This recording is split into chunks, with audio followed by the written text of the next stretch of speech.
Good evening, Martinsville. I'm Hannah Green. And I'm Joey Marketan, and you're watching Inside MHS, where the students in the advanced broadcasting class give you a look inside the happenings at Martinsville High School.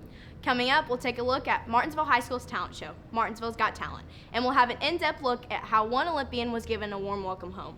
And in sports, we'll have a story on the girls' golf sectional match and how the boys' tennis team has been performing. Stay tuned, Martinsville. We'll have all that and more coming up. Inside MHS.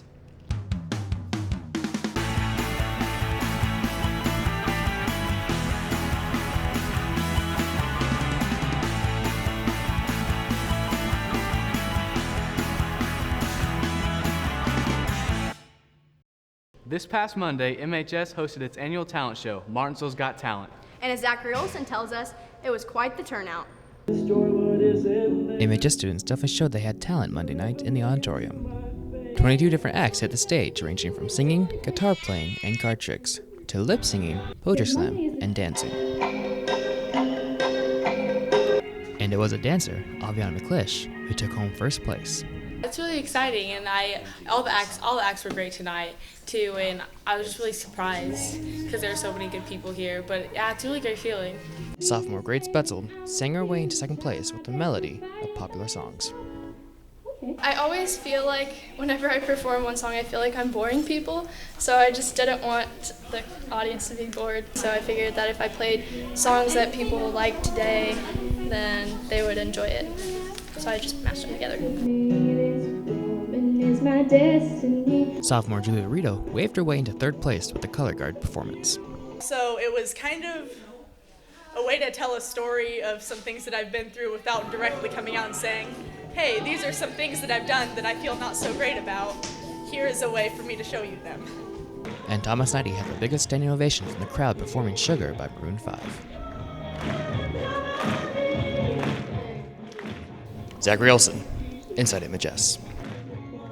It's homecoming week here at MHS. Students have dressed up each day for themes like Tacky Taurus and Wacky Wednesday. Homecoming will wrap up Friday night during halftime of the football game with the crowning of the Princess and Queen. Princess candidates are Lindsay Byer, Reagan Elliott, Elizabeth Snipes, Sydney Zala, and Carissa Wampler. Queen candidates are Ellie Bales, Abby Corey, Hannah Green, Megan Hallam, and Addie Yater. Good luck, Hannah. Thanks, Joey. A U.S. Olympic champion also had a homecoming of sorts. A local school here in Martinsville gave him an Olympic-sized welcome. The gym of Bell Intermediate Academy exploded with excitement on Wednesday, September 7th.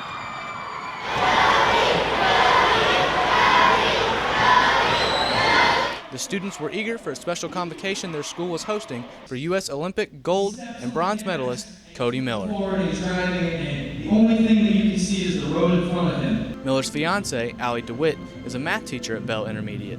Her students were in the bleachers with many other 4th, 5th, and 6th graders to hear about Miller's experience in Rio. It was amazing. It was a dream come true, coming home with 2 medals and an American record. Being on Michael Phelps' last Olympic relay was amazing. Living in the Olympic Village with 10,000 other athletes from all over the world speaking other languages was really an experience. I can't really describe it. It was a lot of fun. Miller put on his gold medal before his speech to show the kids what his hard work looks like. In his speech, Miller had a couple of things he thought were important. They all have gifts. They all have, they're all special in their own way, and they have to work hard and they have to have a lot of fun. It's not always easy. There's a lot of ups and downs, but you got to have fun the whole time. You got to set goals.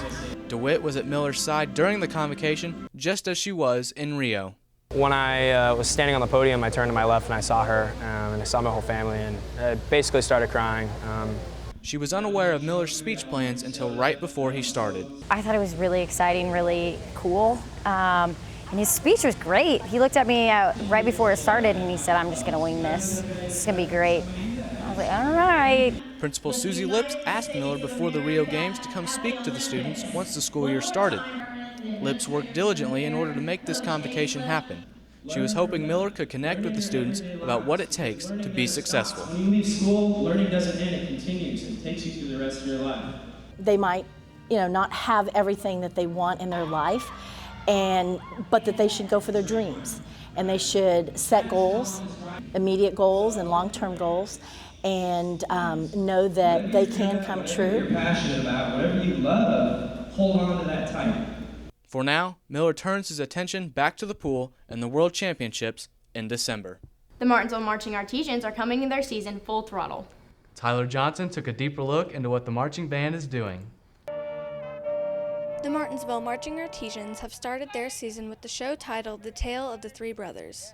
This theme is based off of Harry Potter and the Deathly Hallows. I love the theme this year. It's a lot different from anything we've ever had, but it is very exciting.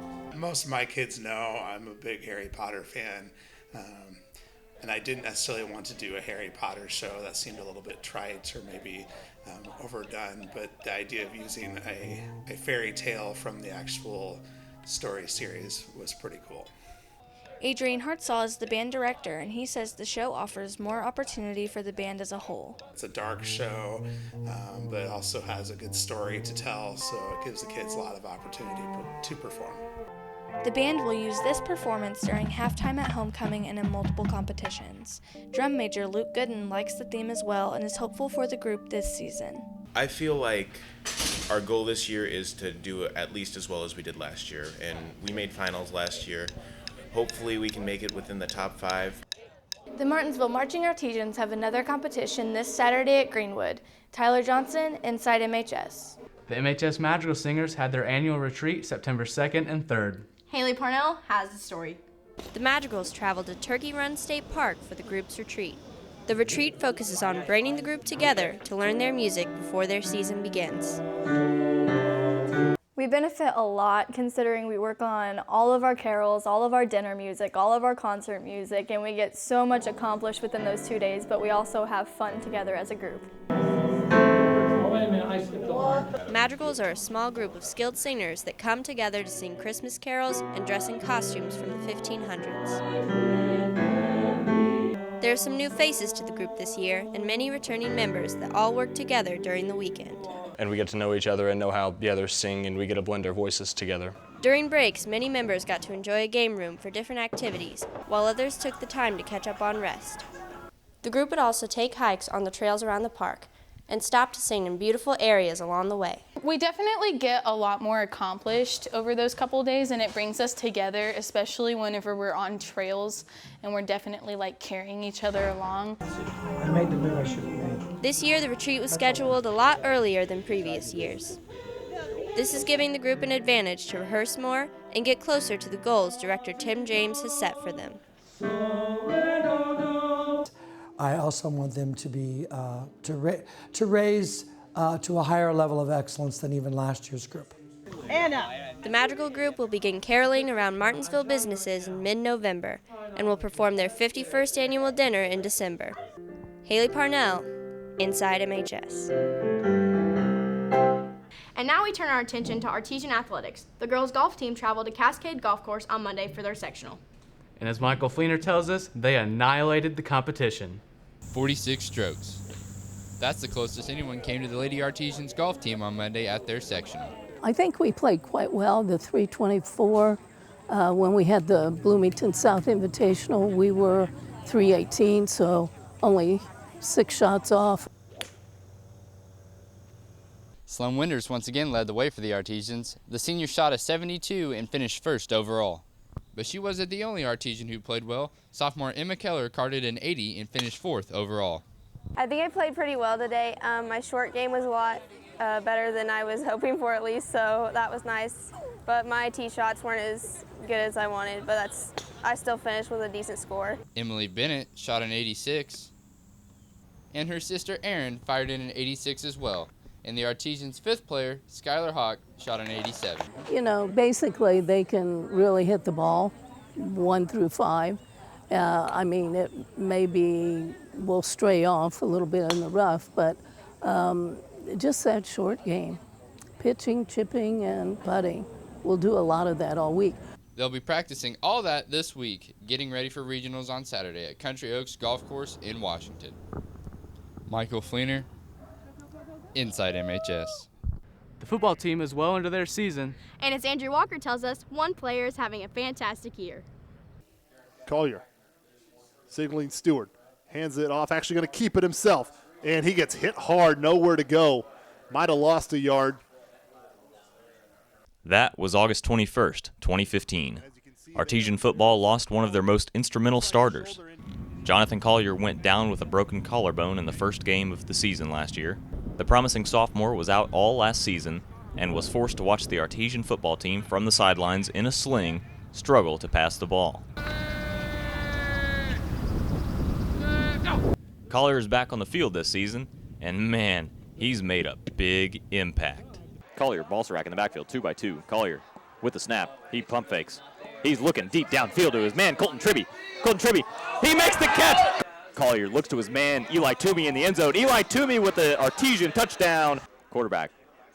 Collier with the snap, and he sheds a tackle, sheds 2 tackles, sheds 3 tackles. Collier looks downfield to his man.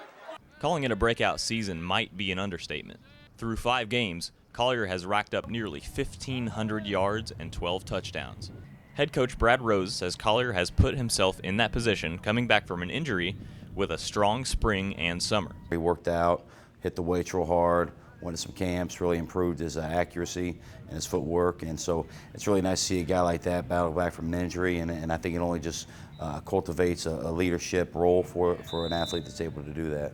And Collier sure has solidified that role as a leader. He's first in the Mid-State Conference and 4th in the state in passing yards. I do think he's one of the leaders, one of the guys on our team that the guys look up to. Mainly, he has the ball in his hands, and he's been performing well. In order to be a leader, you got to be able to perform well on the field. Collier, on his way back from his injury, said he has had a lot of help from family and teammates. The team, my family, and my friends have done a very good job of supporting me through the season so far and making sure that everybody still has good momentum and a good morale. Collier, in his return from his collarbone injury last season, truly has made a significant impact on this Artesian football team, and he doesn't look like he's going to be slowing down anytime soon. Andrew Walker, Inside MHS. Collier looks to his man in the end zone. That's an Artesian touchdown. The girls soccer team had their annual Go Pink Night last Thursday for breast cancer awareness. Martinsville and Edgewood battled out in a scoreless first half, but the Mustangs scored on a free kick early in the second half and took the win 1-0. And the boys soccer team battled number 1 ranked Harrison out of West Lafayette on Monday night and fell short 2-1. Caleb Urban scored the lone goal for the Artesians, and as Jackson Schaefer tells us, it has been a great start to the sophomore season. The Martinsville Artesians have gotten off to a 5-6-1 start in their first 12 games. Some of their early success has been fueled by sophomore Caleb Urban. Caleb Urban, he's just been very strong for us up top, scoring goals whenever we need him and doing whatever he needs to do to get the win. Urban scored 8 goals in the first 3 games, including 4 against Monrovia and a 16 total. I think it's just the fact that our team started out really well, really quick at the start of games, and we were putting teams away, and I've been getting the ball and getting it back. Urban has been playing since he was 4 and has played on a high-level travel ball team for several years.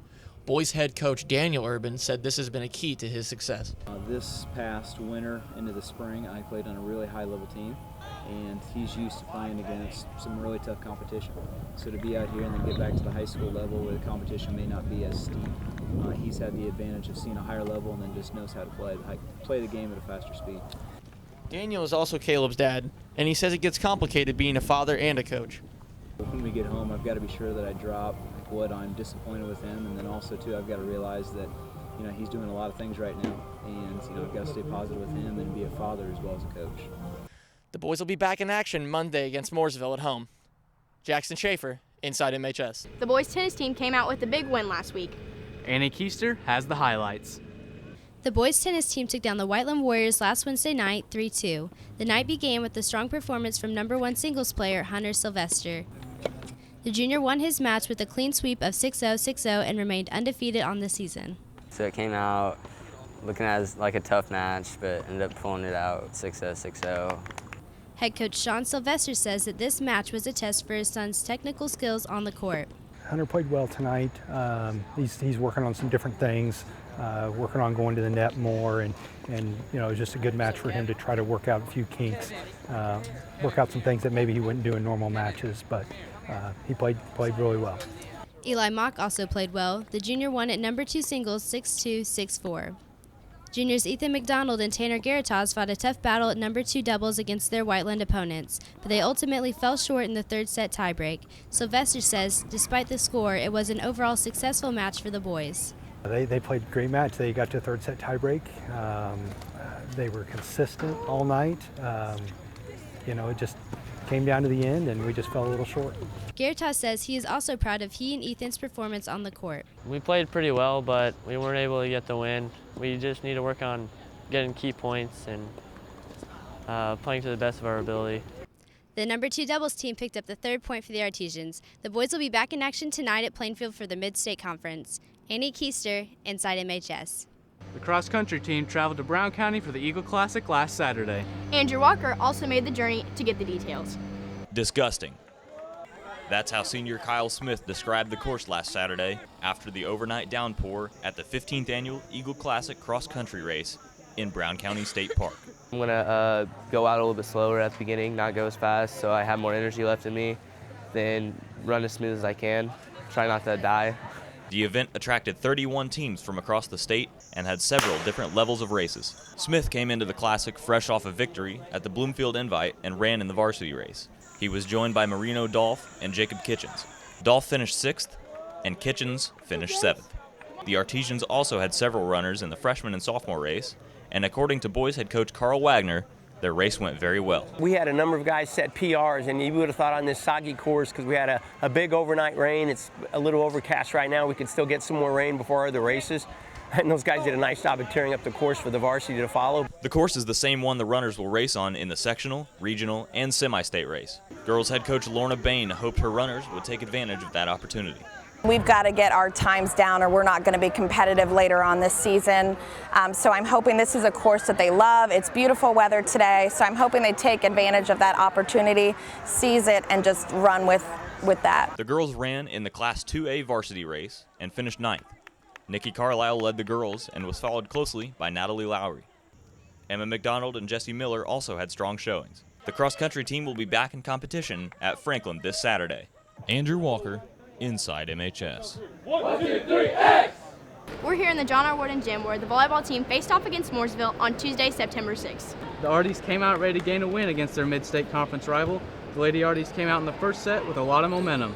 Freshman Marlena Kemp played excellent defense for the Arties. They won the first set 25-18. The Lady Arties' positive momentum kept them ahead through the second set, winning that one 25-13.